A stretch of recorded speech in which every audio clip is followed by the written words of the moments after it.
Hello, I'm Philip Stoten. Welcome to ScoopTalk at SMTAi. Our debate today is on the topic of the future of electronic manufacturing and technology. We've got two gentlemen here from Capital Equipment and Software and Rod from Libra Industries from the EMS side. Correct. I'd like to start with you, Rod. Just really tell me what sort of demand you're seeing, where you see future technology going, and what you're expecting from the software and hardware guys to help you get to that point. All right, Philip. Well, right now we're seeing a little bit of a softening in the northern part of the country. You know, we have several facilities up north, and also a facility down in the Dallas, Texas area. The Dallas region, Dallas, Austin mainly, seems to be much busier for us. Seems to be a lot more activity going on. And while it's not necessarily the volume production that we service up north, there's a lot of quick-term prototyping, which I think bodes well because that means people are still developing new products, which ultimately should lead to more production. Yeah, and do you think rapid prototype is an area that you're seeing more and more demand in? Certainly in Silicon Valley, we're seeing a lot of people developing processes to actually deal with that innovation and get it into production as quickly as possible. Yeah, I think that what we're witnessing now is the time to market, the shrinking of that time to market. There's tremendous pressure, and truthfully, a lot of cool new innovation that's allowing that to happen. Okay. Any innovation you particularly got your eye on? Well, we're not so much innovation in that area, but what we're doing, you know, just from our corporate standpoint, we're constantly getting deeper within the customer. So, you know, obviously traditional board level stuff we've been doing for a long, long time, box build, and now since you and I spoke last year, what we're moving into is, believe it or not, optics assembly. So we're combining electronics and optics. Yeah. And this is a whole new area for us, and we're seeing a lot of activity in that space. Yeah, I think when we look at that with the IOM trends and the Industry 4.0 trends, we've explored the SMT line, but it has to go way beyond that. Jeff, from your point of view, what are you seeing in demands from customers for new technologies, for speed of changeover, rapid prototyping, that kind of thing? Yeah, you know, Phil, the biggest trend that we see happening right now is really in the high value manufacturing sector. Right. That seems to be what stays in the U.S. And although in actual terms we've outperformed last year in absolute dollars in U.S., we did see some of the higher volume projects in the U.S. slip into Mexico. Right. So which is going through the roof for us. And, so ultimately. All the rapid prototyping, doing it with less operators, less people, creating a higher degree of automation, a higher degree of software integration. Yeah. And actually, as you were saying, that whole cycle time of start to finish on an NPI has got to continue to decrease. Yeah. Nobody can afford to have their assets sitting around. No. Just to talk to that a little bit, with this whole trend of smart manufacturing, I know, at least, especially at this show, we're focusing a lot on what technologies we can use in order to streamline the NPI process, right? How do we quote faster? How do we get what the sales forecasted down into production planning and into a manufacturing floor, understanding what the constraints and materials are as soon as possible, so you can predict how it's going to go, how it can cost it, all that. The other thing I'd throw out there, though, and again, we're talking a little bit in the future. Yeah. In the design community, there's this concept of model-based engineering. Right. That's been kind of working its way through the market.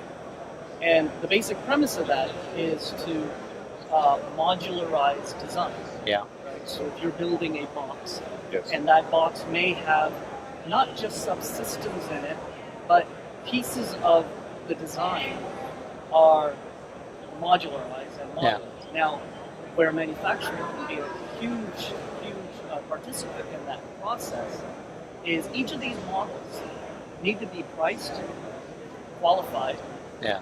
So that when in any future design they want to use those pieces, they understand how it connects, what the constraints are, That's right. what the quality may be, That's right. and what the price implications are. Yeah, and that For can go all the designing way. in this piece versus this piece. Yeah. And forget the technologies on the design side for searching it and all that.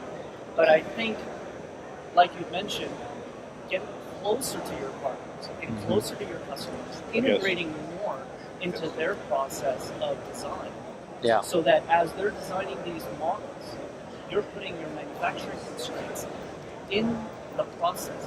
So they know, okay, look, if we build this in, then we know who can build the final product. Yeah. Right. That's right. Done. Yeah. So it works.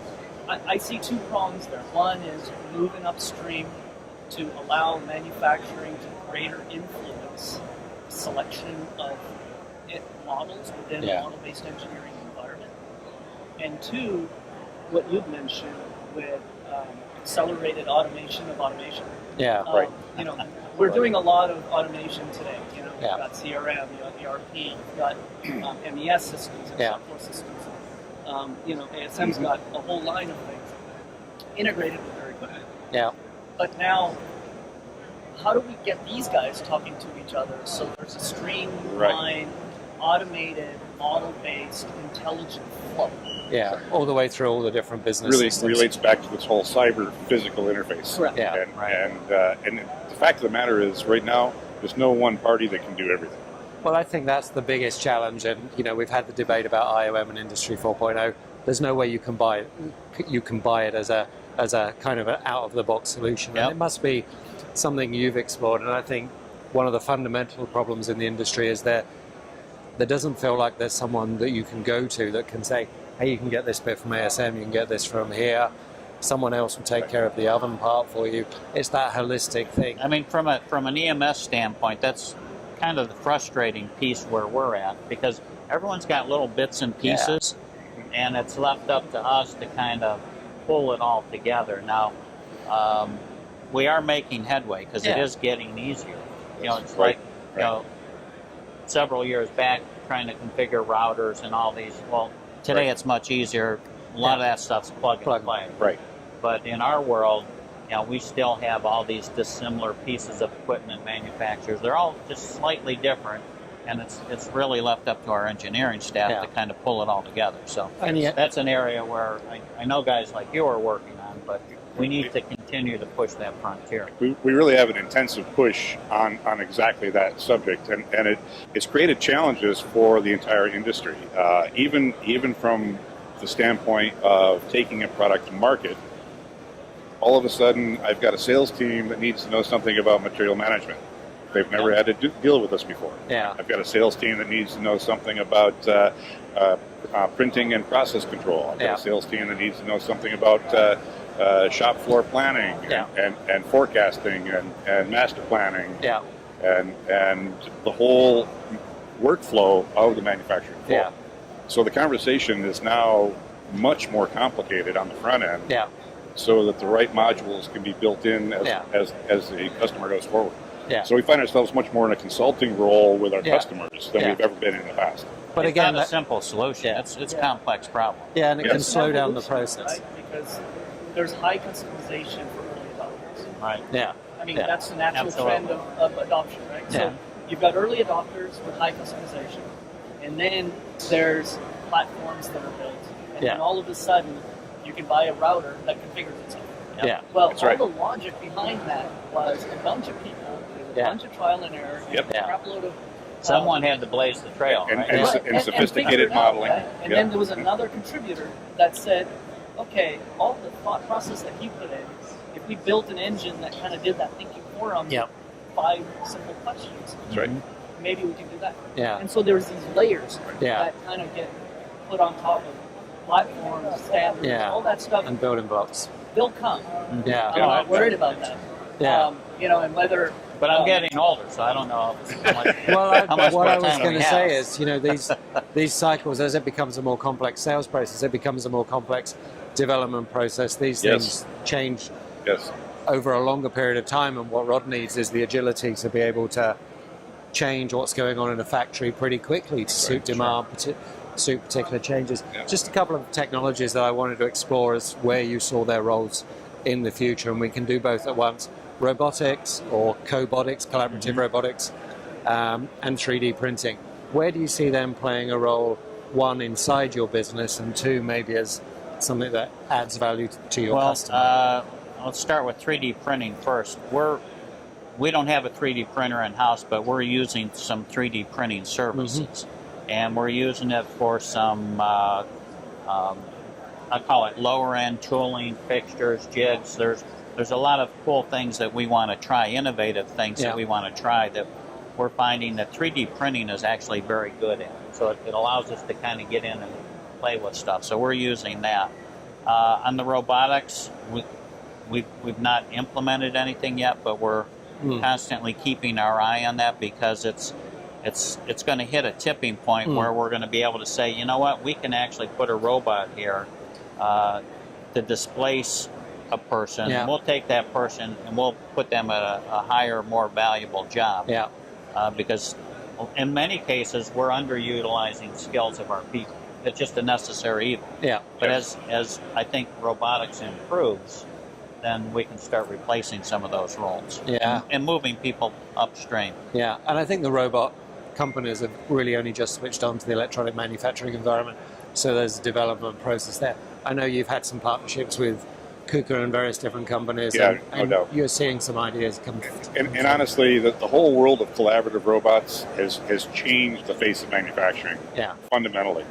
And it will continue to get more intuitive. It'll continue to get more integrated to the floor. And like you were saying, it doesn't necessarily mean we get rid of people. That's not the objective. The objective is to do things faster and better every time you do them.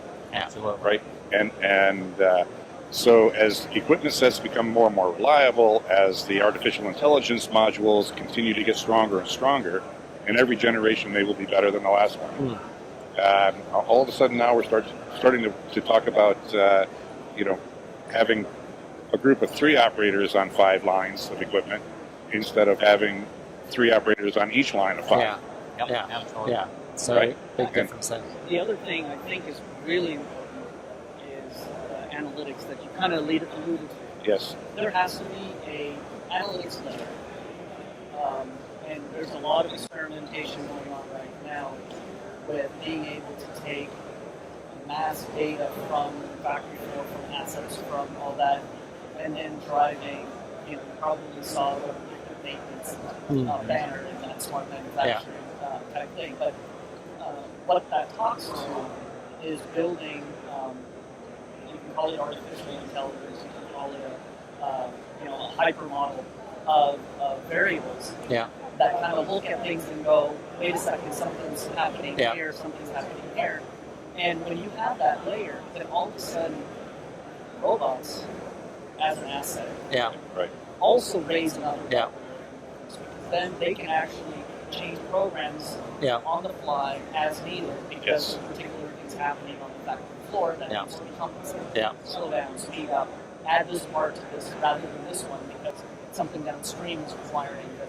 So all of that, I think, is a key component to making us really significant forward.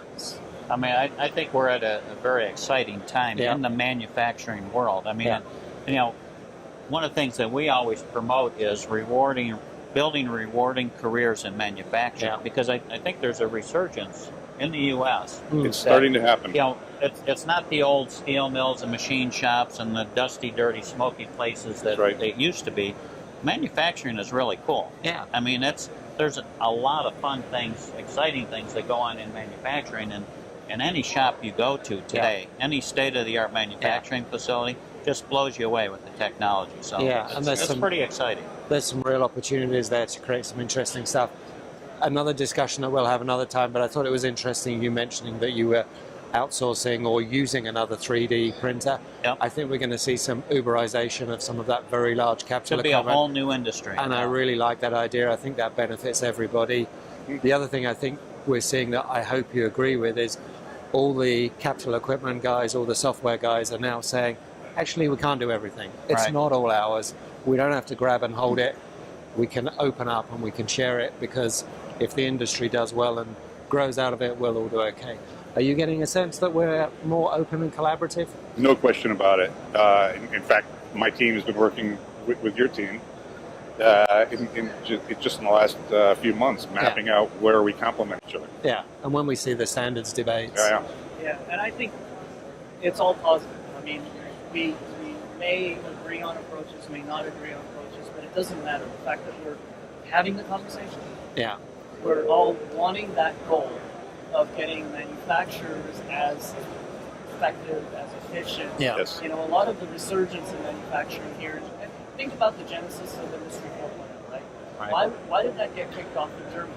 Because their manufacturing was leaving. yeah, Right. So they And it's needed a expensive. way, yeah. right? They needed a To way level to be so things. efficient Yeah. that they can actually compete Can and maintain keep that. things here Yeah. in their country. So we should be striving for the same everywhere. Yeah. The value proposition that Eastern Europe and China and all those bring is a completely different value proposition. Yeah. It doesn't mean that it should be the de facto mode of Yeah. volume production, for example. And I think OEMs and brands and innovators have started to realize that. And one of the things automation and innovation should give us is this ability to manufacture locally when that's appropriate, and that's good for everybody. I'm going to wrap up with one of Rod's statements, which is manufacturing is really cool. I think it's an exciting place to be working right now. Agreed. It hasn't been for some time, so I think that's That's right. good news. Yeah. Thanks Good. very much for your time, guys, and thanks All right. for talking to me. Thank you, Phil.